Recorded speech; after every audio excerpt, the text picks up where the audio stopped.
bannaffe abali ku Muhammad Segirinya fans page twongera okuba nga ate tukomyewo nate kubanga tugezaako mu mbeera nga gye twali tulimu eyo kubanga tulwanirira eddembe ery'abakyala mu mbeera yonna. Sawa zino we tuli live era nga twagala tulabe munnamateeka wa Segirinya Muhammad omukulu muwaddanku nyingi abe nga ayongera okuba nga atunnyonnyola weewaawo tukola enkola nyingi ezigezaako okuba nga tufuna buli kimu nga bwe kigenda mu maaso, era twagala tulabe ne mu mateeka tube nga tutuukayo tulabe bongera okuba nga tutangaaza mu mbeera yonna nga bwetambula. So mwongere okusharinge mangu tulabe nga tutandika naye nga we tuli nti omukulu munnamateeka omukulu muwaddanku nyingi yayaga kuba nga ate atwongera okuba nga tulambulira engeri gye tuba tugenda okuba nga tukwata mu buli kimu mu ngeri eyo ey'okuba nga tulwanirira eddembe ly'omukyala Teddy eryagezezaawo okuba nga litoboolezebwa. So mu mbeera eyo mukulu ng'abamwadde balaba ekigenda mu maaso live n'engeri gye badde mulaba akavidiyo akadde katambula nga katyoboola ekitiibwa ky'omukyala. So yembeera eyo gye tulimu akaseera kano. So twagala tube nga tudda eri omukulu lawyer namateeka asinga okutegeera nnyo ebintu bino eno abe nga atunnyonnyola ekigenda mu maaso. Omukulu twagala obeyogereko eri members abali ku online Muhammad Segirinya's fans page abe nga tuwongere tutangaaza mu mbeera eyo.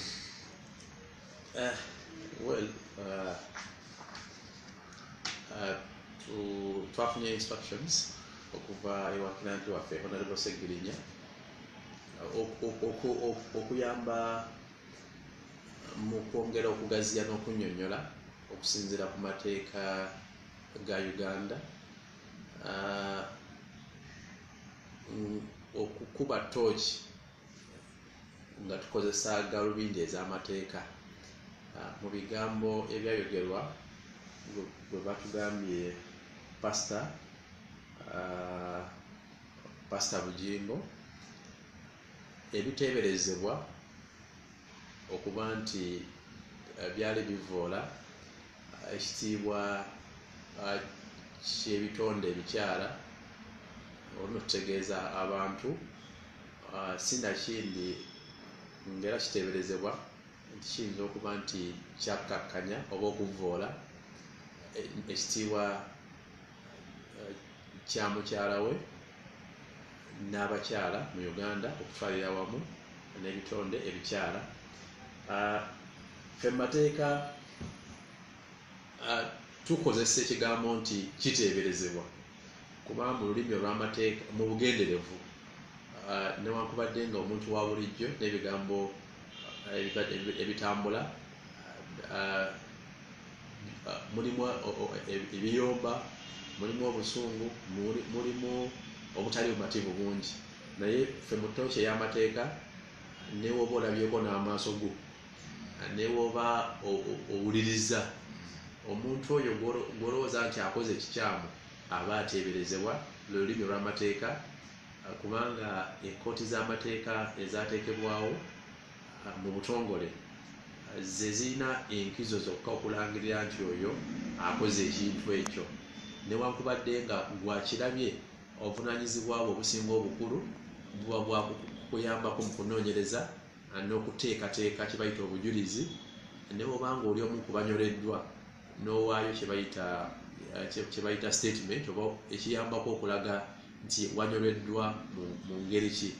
Kitegeeza nti ebigambo ebya Pastor Bujingo ebinokoddwayo era n'akatambi kenakalabako wano bwe kaba nga katuufu nga ye yabyogera kubanga ekisooka bitambulira ku mikutu egya social media oba oli awo nga kuliko ne kalogo aka TVM ndabyeko ekigambo salt.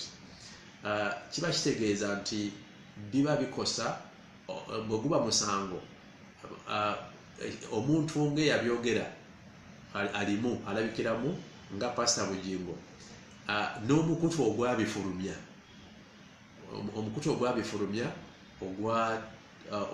ogwa TV bw'oba n'oliyo omukutu omulala ogwakifulumya gyonna giba girina obuvunaanyizibwa lwakuba nti omuntu yasobola obuvunaanibwa mu misango egy'ebibonerezo oba criminal so nga ate omukutu gw'okusobola okuvunaanibwa mu civil oba mu misango egy'engasi okulira omuntu alowooza nti ebigambo ebyayisibwako byabadde birina obusobozi okutyoboola ekitiibwa kye n'okukkakkanya ekitiibwa kye. Ekyo nno otusimba omusingi mu legalobidi ez'amateeka zigaziwa ne zifa ku muntu ne zidda ne ku mukutu oguba guyisibwamu.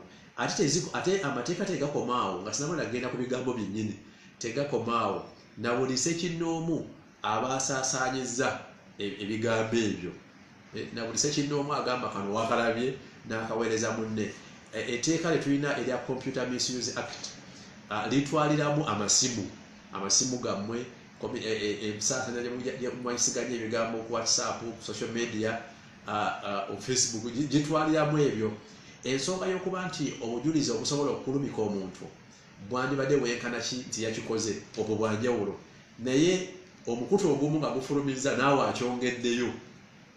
Era bwe tugamba nti ebigambo ebyo ddala nga bikkakkanya ekitiibwa ky'omukyala, na buli yenna abisaasaanya n'abuweereza munne, naye aba yeetabye mu kukola ki? Mu kubisaasaanya. Nti amateeka ate go gakola ki? Gagaziwa, gwe tegakuwa lukusa kuweereza kivuma mulala, nti kubanga naawe oba ogezezaako kukiyambo kibunyisa. Era bwe kiba nti ekigambo bino bikkakkanya ekitiibwa ky'omukyala, na buli abigaziyiza n'abiweereza naye yeetabye mu kukkakkanya ekitiibwa ky'omukyala, oba oli awo naye ensonga ya bujulizi. Wano nzinyonnyola nga annyonnyola, naye ensonga ya bujulizi oba kooti yesobola okusalawo ani yeetabyemu ani ateetabyemu, wabula entandikwa y'okugaziwa kulaga nti omuntu yabyogedde aba n'obuvunaanyizibwa ku bigambo bye mu mateeka ga Uganda, n'omukutu ogumuyambyeko bitambuza guba n'obuvunaanyizibwa mu mateeka ga Uganda. Ate naawe yabifunye ng'olabira ddala nti birina kye bityoboola ku muntu omulala, naawe n'obyongerayo. Era naawe bwe tudda mu tteeka erya Computer Misuse Act erya Uganda, era naawe ovunaanyizibwa mu kipimo kyo, kubanga etteeka eryo ligamba nti omuntu oba ofunye obubaka bwonna nga busobola okutwalibwa busobola okuvaamu obuzzi bw'omusango, naawe n'obusaasaanya, naawe oba weetabye mu tteeka eryo oba oyambye mu kye bayita okusaasaanya. Tukozesa nno gaalubindi z'amateeka mu kuba ttooki mu bigambo bino. Katuzzeeyo ku bigambo nti ebigambo nga bye babizannye, ekisooka birina twajagala tutunuulire nga tuviira ku ssemateeka wa Uganda. Mu mateeka ga Uganda tuviira ddala ku ssemateeka owa Uganda owa 1995 nti ebigambo ebizannye wano byendabyeko okusobola okuwa advice eno okusinziira ku instructions etwafunye wa kansala Segirinya ne ttiimu ye. Of course batusabye okusooka okugezaako okulambulula mu mateeka ebigambo bino birinamu eggumba oba binyiiza bunyiiza oba just bikontana bukontanye n'amateeka ga ddiini nagabuwa. Kuba tusobodde obivuunula mu lulimi Olungereza, amateeka ga Uganda tutandika nnyo mu kuvuunula tulabe nti bwe bidda mu Luzungu bitegeeza ki. Tubitaddeko mu lulimi Olungereza ne tubivuunula nga tulaba nti oba oli awo bisobola okuvaamu okutyoboola, okunafuya, okukendeeza, n'okunyigiriza ekitiibwa yenna nga si kyeyagalire, nga si yagambye nti njeetaaga, wabula mu kikula kye eky'obutonde omukyala yenna asobola okufuna endwadde eno. Era endwadde bw'ebanga ekozesebwa, olaba ne bwababeera nga basawo balina okubeera ab'emmizi oba balina okukolera mu kyama buli kye baba bazudde ku mulwadde, tebakkirizibwa kifulumya ku muntu atali mulwadde oba oyo ow'okumpi ennyo ku mulwadde amuvunaanyizibwako. Si bya lukale, si bya ggwanga, wabula biba bya muntu ssekinnoomu. Ekyokubiri, amateeka ga Uganda geenvizennyinga nti abantu nga bafumbo balina ate ebyama eby'enkizo bye basobola okwemanyaako, era nabyo mu buwangwa tekikkirizibwa bifulumya, mu ddiini tekikkirizibwa, era enkola yokka ebyama bwe bityo ebikkirizibwa ofulumizibwa singa bibadde nga biri mu kkooti. Awo waliwo privilege osobola obikola ki okubijjayo. Ng'omuntu bw'abanga abadde mu kkooti, gamba nga osoma ku pasita Bujengo nga balina omusango gwabwe omulala ogwa divorce, nga babadde mu kkooti munda, nga bagadde bamanye lwaki oba oliawo mu bulambulukufu mu kkooti, era asobola okusaba n'aziweera mu kamera. Aye ne wabanga aziwadde mu open court ne zitoloka, taba na musango. Naye eyenkizo mu masinzizo esobola kubaawo ng'omuntu abadde agenze kwenenya ye yennyini mu madiini agakkiriza okuba ng'omuntu awaayo okwenenya kwe eri bannaddiini oba bakabona. Awatali ekyo tewali lukusa lulala lwonna lukkiriza ne kabona okuvaayo n'ayasanguza ebyama ebimuweereddwa abagoberezi. Era singa kyali kisoboka, singa olwo buli agenda neyenenya mu kanisa oba mu kereziya buweebwa mu masinzizo, tetubutwala nga bujulizi mu mateeka, kiba kuba nti butwalibwa nga bujulizi kyandibadde kiyingirira ensinza n'enzikiriza ez'abantu oba oliawo okwetaaya.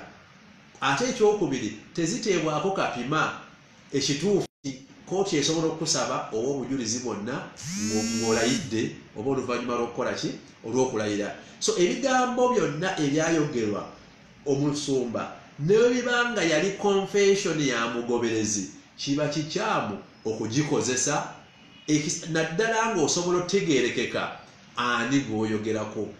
Osobola ogikozesa ng'ekizampo, naye bw'oba osobola otegeerekeka ani gw'oyogerako, ng'oba oli ebigambo ebiraga nti yabadde nga yeeyogerako ng'omuntu, nga n'ensi yonna emanyi ani mukyala we. Kuba bino ebyogamba nti alina omulala, ebyo mu mateeka tebiriiyo byo.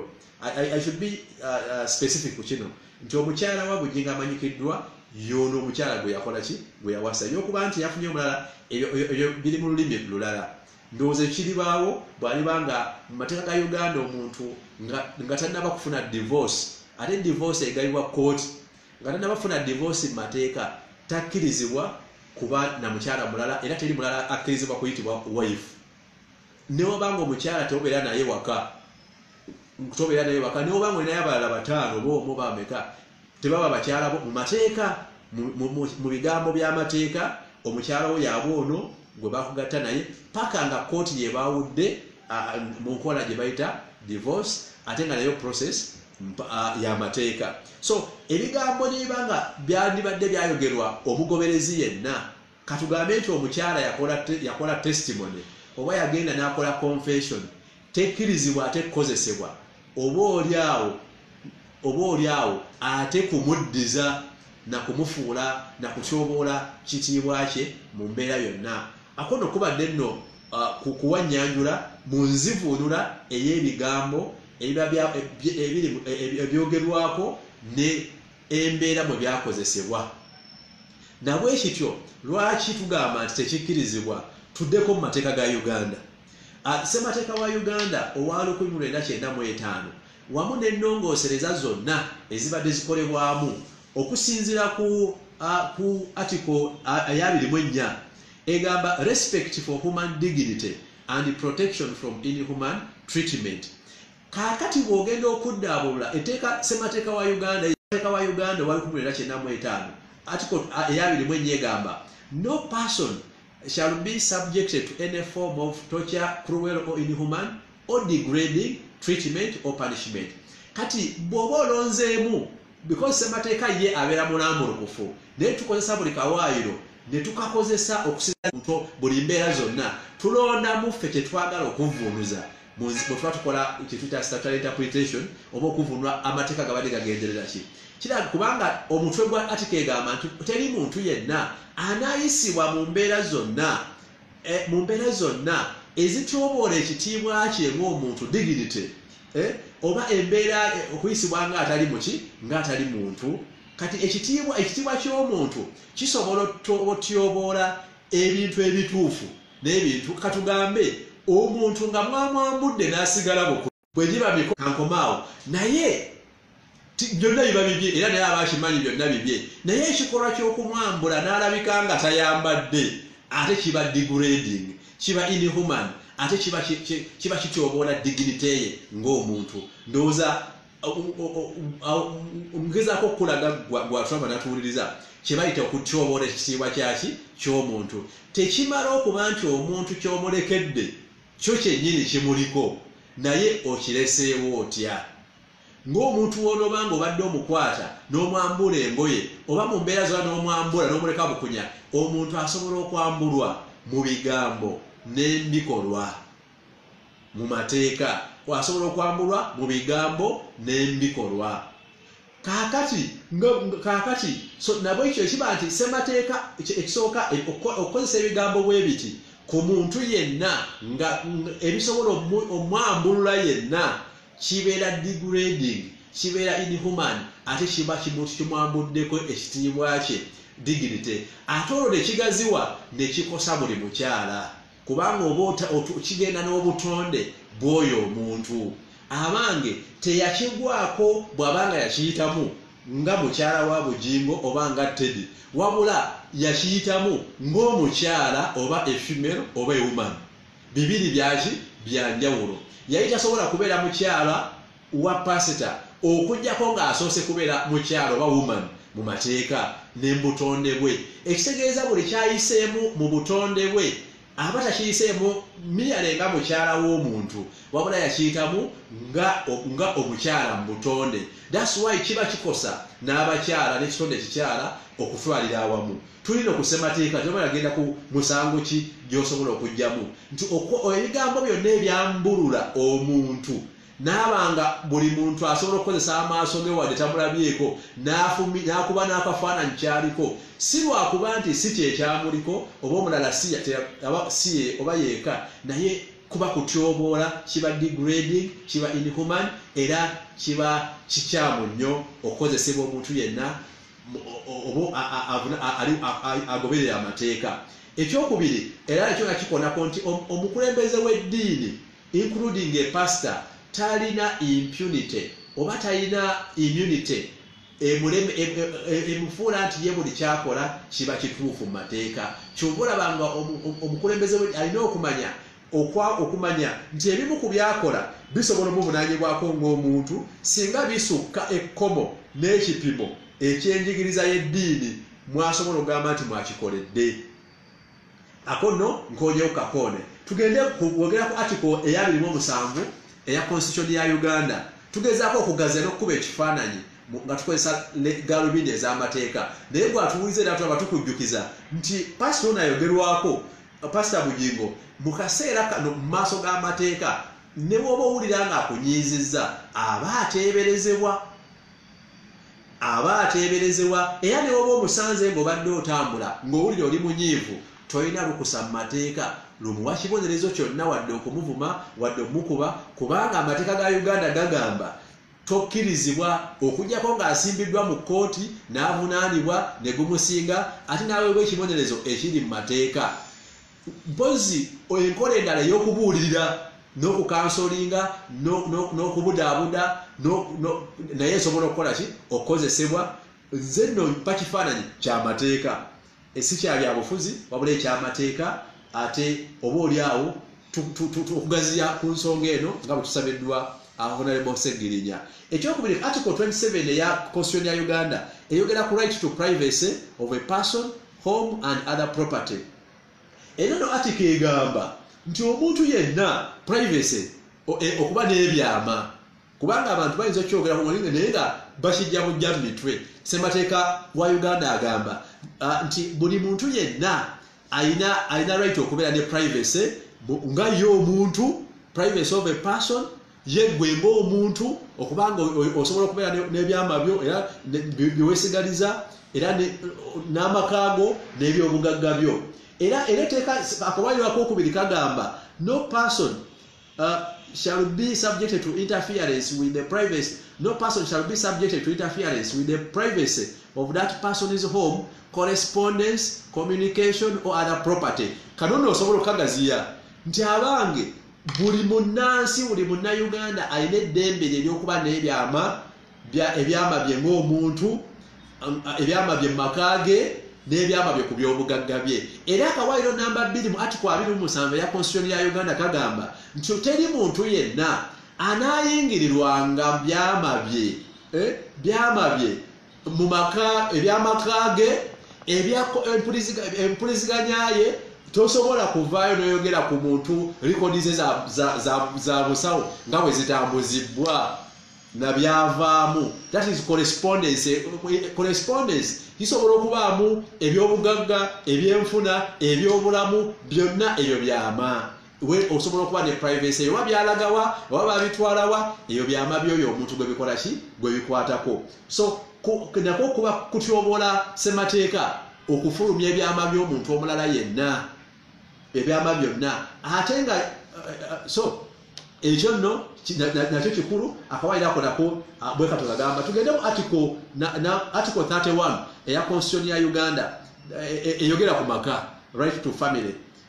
Article 31 egamba nti men njagala ngisomenga bweri buli muntu ngifunwenga buli omu agiwulidde ngawo. Men and women of the age of 18 years and above have the right to marry. Nti buli mwami n'omukyala awezezza emyaka 18 alina eddembe ly'okufumbirwa oba okuwasa and found a family n'okutandikawo amaka and are entitled to equal rights, era balina rights zezimu in marriage ng'obufumbo bukyagenda mu maaso, during marriage ng'obufumbo babutambuza, and its dissolution n'obufumbo nga buweddewo. Kati rights z'omuntu z'aba nazo omwami n'omukyala zenkanankana mu bufumbo. Ekyokubiri rights ezo babeera nazo mu bufumbo nga babutambuza ne baba nga babukola ki nga babugaddewo. Kati ate buno obufumbo bwa paso obwogerwako bwo bukyagenda mu maaso okuba nti waliwo petition ya divorce mu court tekijjawo bufumbo. Ewabula obufumbo butandika okukendeera nti bujazibwawo nga court ewadde decree esooka, tugiyita decree nis bwe tuba tuproceedinga ne divorce. Bw'omala okufayiringa court bw'emala okuwulira byonna nekkiriza eyiswinga ebiragiro bya kooti bibiri tubiyita decree. Waliwo ekisooka kyo kya decree nis kyekisooka n'ekisemba kyo kya decree absolute kugamba ekiggalirawo ddala ki obufumbo. Ebyo byonna nga tebinabaawo obufumbo buba bukyagenda mu maaso. Pasta Bugingo ne mukyala we bakyali mwami na mukyala. Ebyokubanga buli omu asula wuwe oba buli omu akola ebyo byanjawulo ne mu mateeka wabeera bafumbo. Ekitegeeza rights zaabwe buli omu zalina ku munne zikyali zezimu. Buli muntu alina right okubanga akuuma ebyama bya munne ate ne rights zaabwe mu mbeera endala zonna.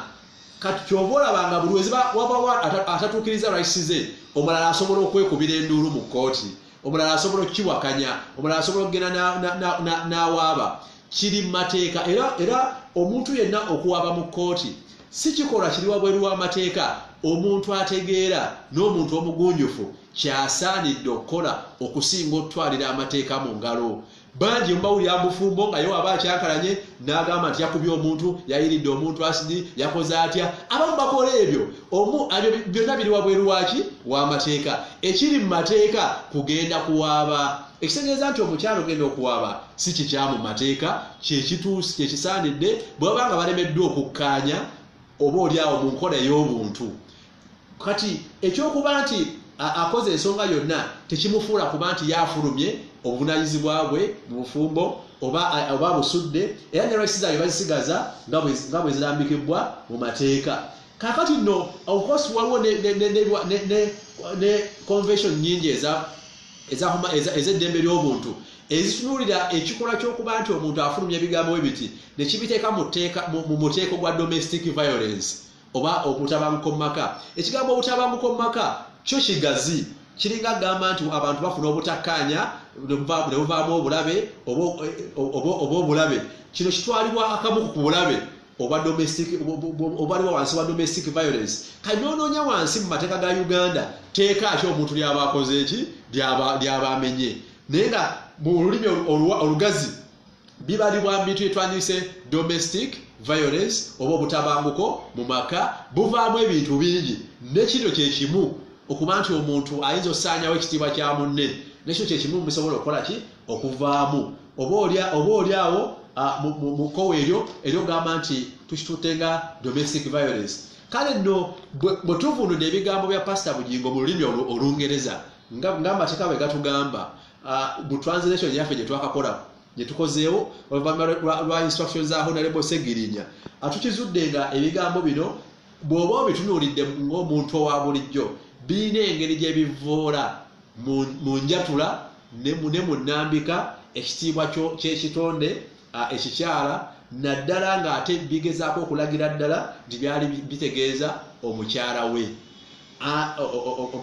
omukyala we kakati nno ekyennaku ekibiriko oba oliawo eri pasita nti omuntu yenna awulira nti akosebbwa ate asobola okugifuula ensonga kyekyenjawulo nti twandirowoozezza nti bikosa muntu omu naye birina engeri gye bitunuulira n'okukkakkanya ekitonde ekikyala kati awo wali omutawaana ogwokubiri omutawaana ogusooka guli yabyogedde na buli yabifulumizza TV yabifulumizza naawe buli munnayuganda oba buli munnansi abadde asaasaanya osobola okwesanga nga naawe oli mu bakoze eki mu bazizza omusango ekyokubiri nti ate bikosaani bw'otunulira mu bigambo content yabyo bigezaako okwambulula ekitonde ekikyala kitegeeza nti omukyala wa Bugingo asobola okufiiringa aggrieved oba kisobola omunyigiriza n'omukyala omulala yenna asobola okulaba nga ekikkakanyiza ekitiibwa kye olwo nno kiba kitegeeza nti omukyala wa Bugingo oba omukyala omulala yenna asobola okuvaayo ne cause of action oba n'agamba nti nvunaana pasita kubanga ebigambo mu njatwa yabyo birina engeri gye bitunuulira enkula n'ekitonde ekikyala kakati ate nga newe byaweereddwa kirabikwa nga ebyabadde bigendereddwa okufulumizibwa kubanga walabika nga byali bikwatibwa butereevu ng'ate oba bifuluma live kitegeeza nti abyogedde abadde akimanyi nti waliwo TV egenda obifulumya era bigenda kufuluma kati nno olwo oba otandise okunoonya bubuzi bw'omusango tusooka ne tunoonya ekyakolebwa action nti kikikyo ekyakolebwa era osobola otyo kizimba nekirabikanga omusango bwe tugenda mu tteeka ery'emisango n'ebibonerezo tujja batwalako mu penal code tulina etteeka mu Uganda tuyita penal code act mulimu bw'otunulira ebigambo bino n'obivunula n'otunulako mu ssemateeka ne public reaction nga bwebadde n'oddako mu tteeka ly'emisango gy'ebibonerezo kubanga byo nga bisobola okuba nga bivodde ensonga nnyingi munnaddiini ayinza ovaayo n'agamba bivodde eddiini oyo naye n'agamba naye kantambulizaawo ebyo nayo nsonga ki ndala wabula ayinza ovaayo n'agamba bivodde obuwangwa ebyo nayo nsonga ki nayo ensonga eri awo nayo kiba obulala agamba bivodde ssemateeka obwaliro mu ssemateeka n'eddembe ly'obuntu onaye asobola okugenda n'ateekayo omusango ng'ayitira mu kkubo erya violation of rights oba eddembe ly'obuntu nga omuntu asobola okuwaabamu nga mu bukiiko nga Human Rights Commission oba ne mu kkooti nga wakanya ku bigambo bino ekyokusatu ekisinga kuba ebyo yonna biba no misango gya ngasi naye abaffe waliyo n'emisango gy'ebibonerezo ogenda okusoma penal code act mu Uganda etteeka erikulembera mu kulaga emisango n'ebibonerezo tuliyita penal code act eya Uganda nga bw'oba ogitunuulidde ebigambo bino n'obivunula nga obiteeka mu mpandiika ya penal code osangawo section nyingi eza penal code ezikuleetinga oba eziteekawo emisango mwosobola okwesanga nga oba oliawo pasita ayinza okuba nga avunaanibwa singa aba atwalibwa mu mbuga z'amateeka ate nga amateeka gagamba okuba nti obadde tokimanyi nti kyokoze musango tekikugisaako ki musango. Specifically constitution penal code etandika egamba penal code act ya Uganda weba etandika egamba esooka kinyonyola bulungi nti kankisome nga bwe kiri mu penal code act ya Uganda section ey'omukaaga section 6 of the penal code ekyo kiyameno buli munnayuganda okukitegeera. Ignorance of the law does not afford any excuse of any act or omission which would otherwise constitute an offence unless knowledge of the law by the offender is expressly declared to be an element of the offence. Nti okuba nti tomanyi nti kyokoze musango mu mateeka ga Uganda tekikugisaako musango mpozi ng'omusango gwe bakuvunaana gulimu akawaayiro akagamba nti olina okuba ng'otegedde kyokola nti oluguloke gukusinge naye otherwise obutamanya nti etteeka tekikugisaako ki musango. Ekyokubiri omuntu ayinza okugamba nti saabadde nakigendererwa ekyo oba nze nabadde nakigendererwa ki kirala ng'akatambike munda ze Honorable Sseginya kansindikidde wano nga pasita agamba si kye nagenderedde. Esemate penal code egamba etya bw'oba nga si kye wagenderedde oba nga si kyabadde kigendererwa kyo nga pasita batugambye nti yagambye si kyagenderedde. Section 8 ya penal code egamba nti subject to the express provisions of this code relating to negligent acts and omissions, a person is not criminally responsible for an act or omission which occurs independent of the exercise of his or her will or for an event which occurs by accident.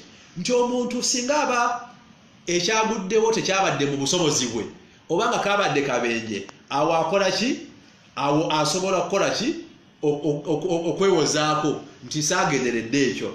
Unless the intention to cause a particular result is expressly declared to be an element of the offence in whole or part by an act or omission, the results intended to be caused by an act or omission is immaterial.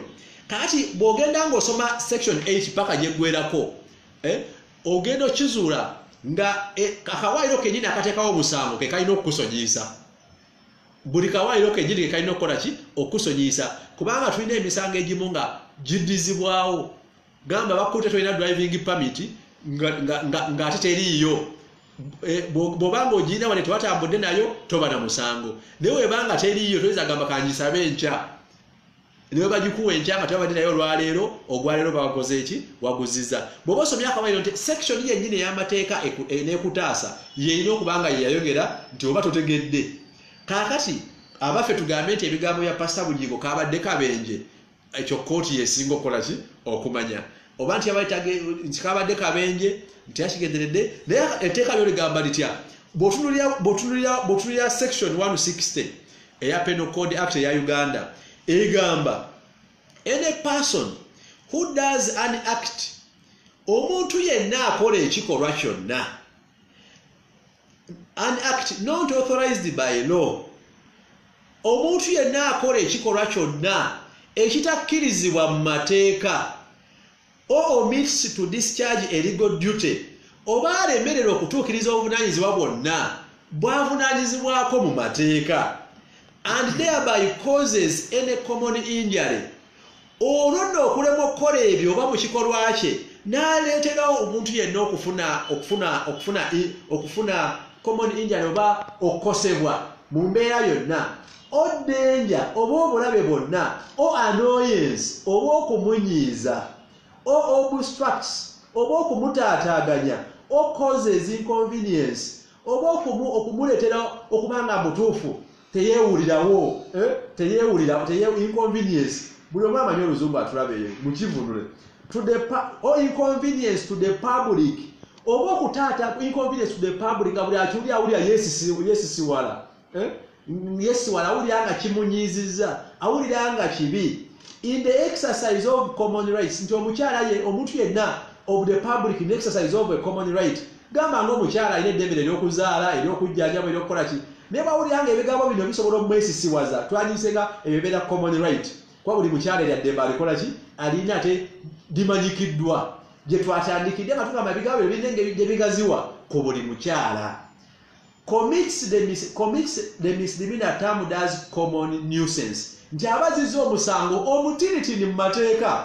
Misdemeanor gwe musango omutali munene nga mutiritini term as gwe bayita common nuisance. Ekigambo common nuisance sinanga yakivunwa erinnya ly'omusango. Common nuisance and is liable to imprisonment for 1 year. Era bwe gumusinga asibibwa omwaka mulamba. Seza nti Pastor Bugingo nga yabunanibwa omusango guno. Bwe gumusinga aba alina okusibwa omwaka mulamba mu kkomera. Kaakati etteeka naye njagala nsooka ennyambirwe kano. Any person who does an act or omission, omuntu ayinza okugamba nti okola ekikolwa kyeki mu mateeka ga Uganda. Kuba etteeka ligambye any person who does an act or not authorized by law or omission. Omuntu ayinza okugamba nti ekiba kikolwa oba agamba okuba ayinza okugamba ebigambo tebiriimu. Kati mateeka ga Uganda tulina gye tuyita interpretation act nga tuvunula. Tokozesa lulimi lw'Oluzungu tugenda mu interpretation act eya Uganda. Interpretation act eya Uganda etteeka erivunula ebigambo by'amateeka. Twagala kuvunula abaffe section 60 section 160 ya penal code bwe egamba nti omuntu okukola ekikolwa kyonna ekisobola ovaamu okunyiiza kakitegeeza nti bino ebigambo tebiri matibyo obanga byanyiiza mukyala wa Bugingo yekka. Na buli mukyala eyanyiize atwalibwa mu section eno asobola okuleeta musango mu section eno okubeera common nuisance. Kitegeeza nti kisukka kuba ku mukyala omu mukyala wo nekijja ku buli mukyala alowooza nti kyamuledde okwesisiwala, kyamuledde okubanga teyeewulira bulungi mu kubanga yenjoyinga eddembe lye ng'omukyala ery'okuzaala. Kati abaffe bwe tugamba nti kikolwa interpretation act ya Uganda egamba ki? Section 2 of the interpretation act ya Uganda etteeka erivunula eryamba mu kuvunula. Section 2 subsection B egamba an act used with reference to an offense. Nti bw'obanga etteeka lyonna lyogedde ku kigambo act nga balifaanira ku musango gwonna. It includes a series of acts erimu ebikolwa ebingi any words n'ebigambo byonna any words which refer to acts done so n'ebigambo byonna kinyagala okukola ki okujjayo nti ebigambo ebinyonyola ebikolwa nga bw'ononyonyola nti omukyala yakyabwati ne bwati. Kaakati kitegeeza nti bw'okwata section 160 n'ogivunula mu interpretation act ya Uganda section 2B ebikolwa bitwaliramu n'ebigambo ebinyonyola ebikolwa. Ekitegeeza nti ebigambo bya pastor byabayogedde bitwalibwa okuba nti bijja mu section 160 n'abanga ebigambo byonna ebisobola okunyiiza omuntu yenna akabe mukyala we n'abakyala abalala, so which causes inconvenience to the public in the exercise of a common right. Kubanga okuzaala is a common right. Nti dembe buli muntu alimanyi nti dembe lya buntu. Okuzaala is a common right. So bw'obanga kibaletera okuba nti baletera okwetya n'okwekyawa n'okuswala ekyo nno kiga nti ejavudde mu public kati oyisanga nti pastor Bugingo asobola okuvunaanibwa ekiyitibwa common nuisance under section 160 of the penal code act. Ekyokubiri etteeka liri specific ne ligamba nti under section 2 subsection 12 section 160 ya penal code nti it is immaterial that the act or omission complained of is convenient to a larger number of the public than it inconveniences. Nti tekimatalinga obanga ekikolebwa abamu mu public bagamba kiryoke era nga be bangi okusinga abagamba nti tunyoleddwa. Under the section, it is immaterial that the act or omission complained of is convenient to a larger public. Agambe nti wabawo abagobereza abagamba kiryoke fete tufaayo tekimatalinga oba be basinga obungi oba be bati. Etteeka ligamba it is immaterial abo abatini basobola okuleeta guno omusango era basobola okuwa obujulizi obumala omusango guno okuyimirirawo. So it is immaterial that an act or omission complained of is convenient to a larger number of the public than it inconveniences. But the fact that it facilitates the lawful exercise of their rights by any part of the public may show that it is not so kitegeeza nti tekimatalinga oba abasiri be bakomplaininga so sija numbers nti mabane kuba kalulu abasinga obungi wabula kasaba nga waliwo abalowooza nti bakosebwa ekitegeeza nti section 160 yabulabe eri pastor Bugingo singa abavunaanibwa wansi wa section eyo under common nuisance ekyo nno kitegeeza nti buli ayogera ebigambo yenna naddala nga binafulumizibwa better mindful of this section of the penal of this section of the law otherwise oyinza okwesanga ng'ogudde buki ng'ogudde wabweru w'amateeka ekyokusatu nga mu misango emirala gy'ekyo tunamu mu mateeka egiriwo bw'otunuulira ebigambo ne content yabyo bwogera mu section 200 ya penal code ate olabanga abaffe okulabirira family buvunaanyizibwa bwa head wa family section 200 ya penal code duty of a head of a family biri no mateeka section 199 responsibility of a person who has charge of the other so okuba nti oli in charge of omuntu omulala buvunaanyizibwa bwe era olina obubukola yaba otabukola musango bw'oba bwera mukyala nga yetaaga obujjanjabi olina obumuwa bw'otabumuwa muki musango bw'oba head wa family olina olabirira mukyala wo n'abaana bw'otabikola musango mpoza emisango ebirala gy'oyinza okulaba okufaanaganya ku nsonga eno bw'otuna section 179 ya penal code eyogera ku kutemerera oba layibo egamba nti omuntu yena akozesa ebigambo byonna ne basigezeemu kubanga ya bulijjo abantu bagikozesa nnyo section 179 bw'oba okisomere section 182 ya penal code eyogera egamba nti abange omuntu yenna bw'akozesa ebigambo byonna ebisobola okutyoboola oba okutemerera omuntu yenna guba musango mu mateeka ga Uganda mu penal code that section 179 ya penal code ne section 183 egamba nti ensonga gy'oyogedde nebanga oli gyatemereddwa omuntu nebanga ntuufu naye ng'esobola okukosa abantu abalala era kigufuula nti musango so mufunze mulimu obuwaayiro bungi nnyo mu ssemateeka wa Uganda constitution ya Uganda obuba butyoboddwa ebigambo byonna ebityoboola ekikula ky'omuntu singa kiba kikoneddwako oba embeera ze ez'obutonde nga ekyokubiri ne mateeka g'ebibonerezo mulimu obuwaayiro bungi obw'emisango oba bukoze eki oba bumenyeddwa of course twaweddwa instruction okugezaako okunoonyereza mu mateeka tuwabule bakkiranti baffe ku mateeka n'obuwaayiro bwetulowooza nti butyoboddwa ne batusaba tubwogere mu lujjudde bonna tufunye instructions ogenda mu maaso n'ensonga eno mu mateeka tujja genda mu maaso naye for now twasabiddwa okusooka okuba nga tuttaanya n'okulambulula oba oliawo mu mateeka buwaayiro ki bwe tulowooza nti ebigambo bino byatuweereza bimenya era tweyanzako naye bwesegirinya kufaayo n'asooka yeebuuza okumanya mateeka gagamba gatya enkola nentuufu eyambako abantu obutatwalira amateeka mu ngalo ne bakola ekisaanidde mu mateeka ekyokubiri atugambye nti basuubira okulaga obutayumativu nti omuntu okulaga obutayumativu si kikyamu mateeka kasooba nga tolina ekintu kya muntu yenna nti omuntu ayagala okulaga obutayumativu tolina kwonona kyabugaga kya mulala kyonna tolina kutyobola ddembe lya mulala gweokusobola okulwanirira ebibyo nti olina okuba nga werestrictinga mu mateeka n'okola ekyo ekisaanidde mu mateeka nga tutyobodde eddembe lya mulala yenna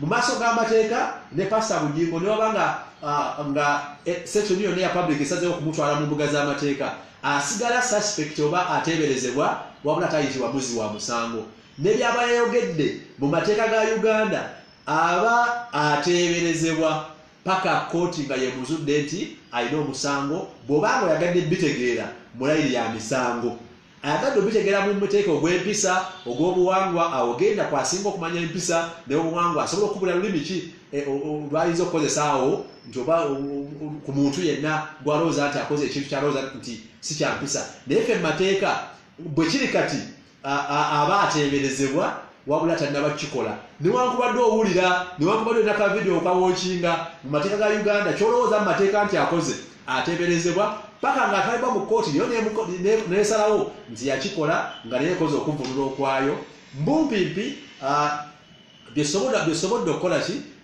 byesobola okulambulako okusinza ku instructions zetwafunye nga Mwadani Company Advocates okuva ewa Honorable Segirinya naye nga tusaasira naffe bannayuganda n'abakyala oba oliawo buli awolowooza nti ebigambo bino byakoze eki byamukoseza mu ngeri emu oba endala, ate era ne tubakubiriza muleme kutwalira amateeka mu ngalo. Bw'oba nga waliwo alowooza nti anyiize, tukozese amakubo ag'amateeka, oba oliawo buli omuntu avaamu muwanguzi kubanga n'alowooza nti ateeberezebwa aweebwa omukisa okwewozaako. Ekyokubiri nti ne kkooti za Uganda zigezaako sindikiriza abantu okutabagana okukendeeza okuba nti buli butabanguko bunaasalibwawo mu mateeka. Ndowooza nti buli munnayuganda akwatibwako okulaba nti mu Uganda mubaamu emirembe, atubeera n'empisa, naye nga kiri regrettable okuba nti ebigambo bino byayogeddwa ate kesinza kuseera kesinza butakoonako, n'okuba nti pasita okusinza mu katambi kemutuwadde nti alinga eyavaayo n'agezaako kugamba nti mbimenyewo bannenenya, nakyo ndowooza nakyo kyali kikolwa kirungi. Bagamba nti kiba kikolwa kirungi kisisobola butamentioninga, newankubadde nga ffe we officers of court nga ba lawyers twogera era tuwa obuwabuzi era tukola ku nsonga yonna nga kirantu waffe waba tusabye mu layini y'amateeka. So tulowooza nti okusinza ku instructions abantu abatuwadde zetujja okugenderako. Mwebale nnyo bannayuganda.